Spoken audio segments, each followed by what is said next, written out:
MLA గారి camp office మీద దాడి చేయాలని ఆలోచన లేదని చెప్పి మా కార్యకర్తలు చెప్పారు. ఆ సమయంలో ఆ విషయం నాకు తర్వాత తెలిసింది, చాలా టైం తర్వాత తెలిసింది నాకు. నేను సిరిసిల్లలో అధికారిక కార్యక్రమంలో ఉన్నాను. ఎమ్మెల్యే గారి క్యాంప్ ఆఫీస్ లో దాడి చేయాలని ఆలోచన మాకు లేదని చెప్పినారు. అయినా కూడా ఎమ్మెల్యే గారి క్యాంప్ ఆఫీసు అది ప్రభుత్వం నిధులతో నిర్మించింది. అటువంటి క్యాంప్ ఆఫీస్ లో ప్రెస్ కాన్ఫరెన్స్లు పెట్టి ప్రెస్ మీటింగ్ పెట్టి ఏది పడితే అది మాట్లాడడం తప్పే. మా కార్యకర్తల సహనానికి కూడా ఒక హద్దు ఉంటది, దాన్ని పిరిగితనంగా భావించద్దు. ఏది పడితే అది మాట్లాడడం కరెక్ట్ కాదు. దాడుల కల్చర్ అంటున్నారు సిగ్గుండాల కేసీఆర్ కొడుకు. దాడుల కల్చరే తయారు చేసిందే బీఆర్ఎస్ పార్టీ. కొద్ది గోసపెట్టిరా మమ్మల్ని మీ అధికారం. నేను ఫస్ట్ నుంచి చెప్తున్నా, అధికారం అనేది శాశ్వతం కాదు, ఉన్నప్పుడు హద్దులో ఉండాలి.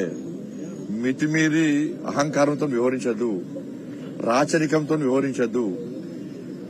కేసీఆర్ కొడుకు సిరిసిల్ల పోతే బీజేపీ ఏబీవీపీ కార్యకర్తలను హౌతర్స్ చేస్తుండే. మొత్తం ఎట్లా అంటే ఒక రజాకర్ల పాలనకనే, ఒక చెప్పులు నెత్తి పెట్టుకుని పోవడం తప్ప ఒక్కరు తప్ప మీటన్నీగా. మీ రాచరిక పాలన తెలంగాణ ఎట్లుండే? మేము ప్రజా సంగ్రామ యాత్ర చేసినప్పుడు ఎన్ని దాడులు చేశారు? రాత్రిపూట పొలాలకెళ్లి కట్రవతులతో కొట్టిరు మమ్మల్ని. ఒక్కరోజు 18 వాహనాలు ధ్వంసం చేశారు. 6 కార్యకర్తలు 7 ఇంజరీస్ అయినాయి. మా కార్యకర్తలకు 3 కార్యకర్తలకు కాళ్లు విరిగినాయి. అనేక మంది కార్యకర్తలకు ఎత్తుకపోయారు. టోల్ గేట్ దగ్గర మహిళా కార్యకర్తలు ఎత్తుకపోయి కొట్టారు మీ వాళ్ళు. ఇది మర్చిపోతామైంది. కానీ దానికి ప్రతీకారమే తీసుకుంటలే మేము.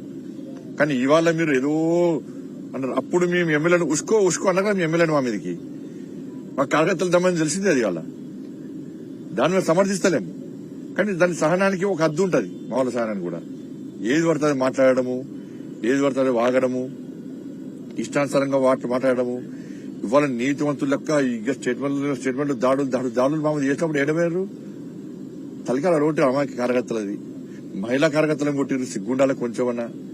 ఇంకా రైతులకు కళ్ళాలకు పోతుంటే కోడు వచ్చి రైతులు తలిగిన దెబ్బలు కళ్ళాలకు పోతుంటే రైతులు తలకాయలు వలిగినాయి. ఆ రోజు కొంచెమన్నా సిగ్గుండాలి అలా మాట్లాడుతున్నారు. మీరు ఉన్నప్పుడు ఏం చేశారు?